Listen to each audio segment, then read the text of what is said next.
Vote খায় ফেলাইছে, vote দিতে দেয় না। আর কই বিএনপি তো ভোটে না। আর বেটা বিএনপি ভোটে কই? বিএনপির ভোটে যাইতে দিছো? যেখানে উপজেলা নির্বাচন হবে সেইখানে জনগণকে গিয়ে আপনারা ওই নির্বাচন বর্জনের আওয়াজ তুলবেন। তীব্র তাপদাহে অতিষ্ঠ জনজীবন। আর এই প্রাকৃতিক দুর্যোগের সময় রাজধানীর 2 সিটি কর্পোরেশনে প্রায় 150 ওয়ার্ডে প্রতিদিনই শ্রমজীবী মানুষের মাঝে খাবার, পানি ও স্যালাইন বিতরণ করছে বিএনপি।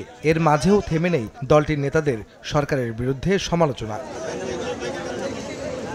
রাজধানীর নয়াপল্টনে দলের কেন্দ্রীয় কার্যালয়ের সামনে তাঁতি দলের উদ্যোগে খাবার, স্যালাইন ও পানি বিতরণ অনুষ্ঠানে যোগ দেন বিএনপি চেয়ারপারসনের উপদেষ্টা আব্দুস সালাম। তিনি অভিযোগ করেন, সরকার বিএনপিকে নির্বাচনের মাঠ থেকে দূরে সরিয়ে দিতেই ভোটের আগে নেতাকর্মীদের গ্রেফতার করে বিএনপি কার্যালয়ে তালাবদ্ধ করে রেখেছিল।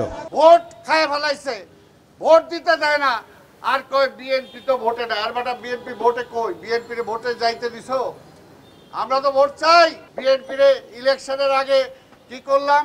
এখানে সবাই মামলা দিয়ে জেলে ঢুকাই দিলাম, আর বাকি আমগরো দিয়ে পুলিশ দিয়ে দাবড়ায় বেড়াইলো, পার্টি অফিসে তালা দিয়ে দিল। আবার তারা বলে বিএনপি নির্বাচন আয় নাই কেন?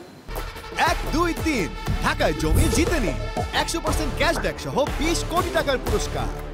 এদিকে রাজধানীর উত্তর বাড্ডায় একই কর্মসূচিতে যোগ দিয়ে বিএনপির সিনিয়র যুগ্ম মহাসচিব রুহুল কবির রিজভী দাবি করেন, বর্তমান সরকারের অধীনে সুষ্ঠু নির্বাচন সম্ভব নয়, তাই উপজেলা নির্বাচনও বিএনপি বর্জন করেছে বলে মন্তব্য করেন তিনি। বিএনপি 7ই জানুয়ারির নির্বাচন বর্জন করেছে, ডামি উপজেলা নির্বাচনও বর্জন করেছে। এই নির্বাচন বর্জনের জন্য আপনারা সারা বাংলাদেশে যেখানে উপজেলা নির্বাচন হবে সেইখানে জনগণকে গিয়ে আপনারা ওই নির্বাচন বর্জনের আওয়াজ তুলবেন। জনগণের ভোটাধিকার ফিরিয়ে দিতে সবাইকে রাজপথের ঐক্যবদ্ধ আন্দোলনে নামারও আহ্বান জানান বিএনপি নেতারা। বিএনপি আহমেদ সালেহীন, সময় সংবাদ, ঢাকা।